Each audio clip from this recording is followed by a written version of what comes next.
Hello friends, आज हम यहाँ पर किसी बीमारी के बारे में नहीं बल्कि एक नज़रिया और यूनिक एबिलिटी को सेलिब्रेट करने के लिए इकट्ठा हुए हैं। नन्हे फरिश्तों की अदा सबसे अलग है। नन्हे फरिश्तों की अदा सबसे अलग है। इनकी खामोशी में भी एक मिठास बसी है। इनकी खामोशी में भी एक मिठास बसी है। दुनिया की भीड़ से दूर इनका जहान, दुनिया की भीड़ से दूर इनका जहान, मासूमियत से भरा है इनका हर निशान, मासूमियत से भरा है इनका हर निशान। वर्ल्ड ऑटिज्म अवेयरनेस है। इसका मतलब ये नहीं कि हमें जागरूकता फैलाना है, बल्कि स्वीकार और सम्मान पैदा करना है। तो चलिए आज हम वर्ल्ड ऑटिज्म अवेयरनेस के बारे में जानते हैं। क्या आपको पता है कि हम वर्ल्ड ऑटिज्म अवेयरनेस डे पे ब्लू कलर क्यों पहनते हैं? क्योंकि ऑटिज्म के प्रति जागरूकता फैलाने के लिए हम ब्लू कलर का यूज करते हैं। मतलब light it up blue. Blue colour शांति और समर्थन का प्रतीक होता है। तो चलिए अब हम ऑटिज्म के बारे में डिस्कस करते हैं। ऑटिज्म एक न्यूरोलॉजिकल डिसऑर्डर है। ऑटिज्म कोई बीमारी नहीं है, यह एक ब्रेन वायरिंग है। हर 100 बच्चों में से कोई एक बच्चा ही ऑटिज्म से प्रभावित होता है, लेकिन अवेयरनेस की वजह से इसे सही समय पर पहचाना नहीं गया है। ऑटिज्म वाले बच्चे ज्यादातर अकेला रहना पसंद करते हैं। उनको हमसे आपसे कोई मतलब नहीं होता है। उनकी अपनी ही एक दुनिया होती है जिसमें वो खोए ही रहते हैं और खो के वो अकेले हंसते रहते हैं, जोर जोर से हंसते रहते हैं। ऑटिज्म बच्चों को म्यूजिक या साउंड वाली चीज़ें बहुत ज़्यादा पसंद होती हैं। कई बार आपने देखा होगा कि पंखा घूम रहा है, बच्चा फैन को देख के खुश हो रहा है, क्योंकि बच्चे को घूमती हुई चीज़ें बहुत ज़्यादा पसंद होती हैं। या कई बार आपने देखा होगा कि बच्चा कॉपी के पेज को फाड़ के छोटे छोटे टुकड़ों में करके उसे हवा में उड़ा के देख रहा है, खुश हो रहा है। या बच्चा अपने फिंगर्स को अपनी आंखों के सामने हिलाते हुए भी खुश होता है। कई बार बच्चे हैंड क्लैपिंग भी बहुत ज़्यादा करते हैं। अब हम बात करते हैं कि ऑटिज्म के सिम्टम्स। नंबर 1 पे आता है सोशल इंटरेक्शन। ऑटिज्म बच्चों को सोशल इंटरेक्शन में दिक्कत आती है। ये बच्चे जल्द और सोशल इंटरेक्शन नहीं हो पाते हैं। नंबर 2 पे होता है आई कांटेक्ट। आई कांटेक्ट ये बच्चे आई कांटेक्ट बहुत कम देते हैं। इन बच्चों का आई कांटेक्ट पुअर होता है।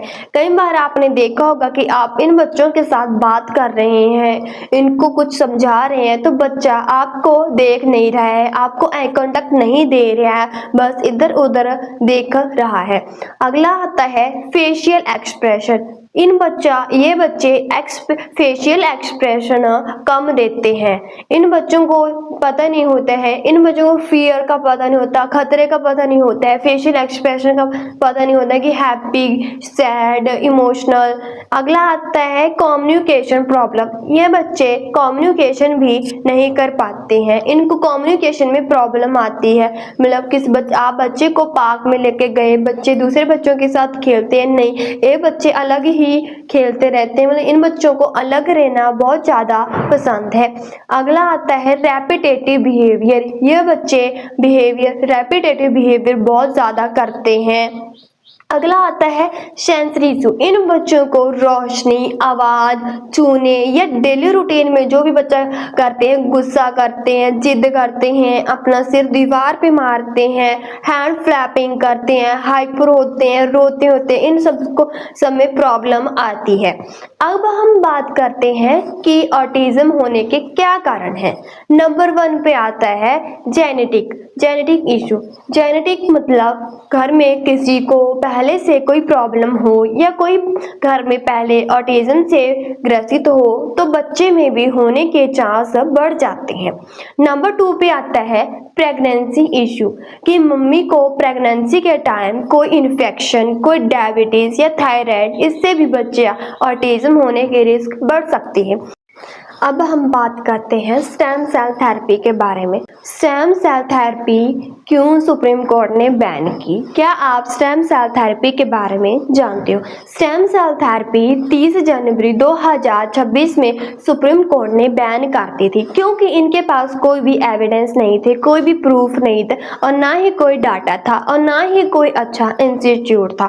स्टेम सेल थेरेपी जिन बच्चों पर भी की गई थी, उन पे सारा साइड इफेक्ट दिखाई दे रहे थे, कोई भी बेनिफिट नहीं था। इस कारण पेरेंट्स बहुत ज़्यादा परेशान हो रहे थे। इस कारण सुप्रीम कोर्ट ने स्टेम सेल थेरेपी को बैन कर दिया, क्योंकि यह स्टेम सेल थेरेपी वाले पेरेंट्स को ब्लैकमेल करके साइन वगैरह करवा ले रहे थे, या पेरेंट्स की डिमांड को पूरी नहीं कर रहे थे कि प्री पोस्ट क्या होता है। पेरेंट्स को ना ही कोई प्रूफ दिखा रहे थे। कई पेरेंट्स तो ऐसे करते हैं कि सोशल मीडिया पे किसी इन्फ्लुएंसर को देख के अपने बच्चे की थेरेपी करवा लेते हैं। पर आप पहले इन्फ्लुएंसर का बैकग्राउंड जानिए कि इन्फ्लुएंसर क्या है, प्रोफेशनल है तो कौन सी प्रोफेशनल है। अगर आप किसी सेंटर में अपने बच्चे की थेरेपी करवाने जाते हो तो वहाँ पर आप उनकी डाटा या एविडेंस या कोई प्रूफ मांगिए कि आप कौन सी थेरेपी करते हो, कैसे करते हो, और आपने किन बच्चों पे थेरेपी की है, और आपने किन बच्चों पर या कितने बच्चों पर का रिजल्ट दिया है। अब हम जानते हैं कि डाउन सिंड्रोम बच्चे होते कैसे हैं। जब भी बच्चा पैदा होता है तो बच्चे के शरीर में टोटल 40 क्रोमोसोम होते हैं, यानी कि आधे मम्मी से और आधे पापा से बच्चे को मिलते हैं। को जेनेटिक कंडीशन से पैदा हुए बच्चों में 21 एक्स्ट्रा क्रोमोसोम होते हैं, और इसमें बच्चे की बॉडी में टोटल 47 क्रोमोसोम होते हैं। इस ऐसी कंडीशन में बच्चे के मानसिक और शारीरिक विकास में प्रॉब्लम आती है। स्क्रीनिंग टेस्ट के जरिए आप पता लगा सकते हैं कि बच्चा डाउन सिंड्रोम से पीड़ित है कि नहीं है। डाउन सिंड्रोम वाले बच्चे एक जैसे ही दिखाई देते हैं। अब हम बात करते हैं कि डाउन सिंड्रोम के लक्षण। आमतौर पर डाउन सिंड्रोम के लक्षण एक बच्चे से दूसरे बच्चे से अलग दिखाई देते हैं, जैसे कि आंखों का तिरछा दिखाई देना, आंखें ऊपर की ओर उठाई हुई होना, या जीभ टेढ़ी होना, चेहरा चपटा हुआ होना, कान, मुंह, नाक छोटे होना, गर्दन छोटी होना, हाथ पैर का छोटा होना, नाक का छोटा होना, कम दिखाई देना। ऐसे लक्षण बच्चों में दिखाई देते हैं जिससे आप पता लगा सकते हैं कि आपके बच्चे में डाउन सिंड्रोम की प्रॉब्लम है। अब हम बात करते हैं कि डाउन सिंड्रोम से जूझ रहे बच्चों में क्या क्या समस्याएं होती हैं। कम सुनाई देना, कमजोर आँखें, मोतियाबिंद या सोते समय बच्चे को सांस लेने में प्रॉब्लम, मोटापा, थायराइड या दिल से संबंधित कोई प्रॉब्लम। अब हम बात करते हैं कि ट्रीटमेंट ऑफ डाउन सिंड्रोम कि एज अ थेरेपी में थेरेपिस्ट कौन कौन सी थेरेपी करते हैं। नंबर 1 पे आता है फिजियोथेरेपी। फिजियोथेरेपी में बच्चे की कमजोर मांसपेशियां होती हैं, उनको स्ट्रॉन्ग बनाते हैं, या शारीरिक संतुलन के लिए भी हम फिजियोथेरेपी करते हैं। नंबर 2 पे आता है स्पीच थेरेपी। स्पीच थेरेपी में होता है कि बच्चे को बोलने की क्षमता या कम्युनिकेशन स्किल में बढ़ावा मिलता है। नंबर 3 पे आता है occupational skill, occupational therapy. Occupational therapy में हम बच्चे को डेली लिविंग एक्टिविटीज सिखाते हैं कि जो भी बच्चे की डेली रूटीन होती है, जैसे कि कपड़े पहनना, ब्रश करना, नहाना, रोटी खाना, शूज पहनना, सॉक्स पहनना, हेयर कॉम्ब करना, ये सब बच्चे को सिखाते हैं। क्योंकि हमें बच्चे को डिपेंडेंट नहीं बनाना है, हमें बच्चे को इंडिपेंडेंट बनाना है, ताकि बच्चा आगे जाके अपनी डेली रूटीन के एक्टिविटी को कर सके। अगर आपको भी लगता है कि आपके बच्चे को भी डाउन सिंड्रोम जैसी कोई प्रॉब्लम है, तो आप जल्दी से जल्दी जाके किसी अच्छे थेरेपी सेंटर में जाके असेसमेंट करवा के अपने बच्चे की थेरेपी करवा सकते हैं। Thank you.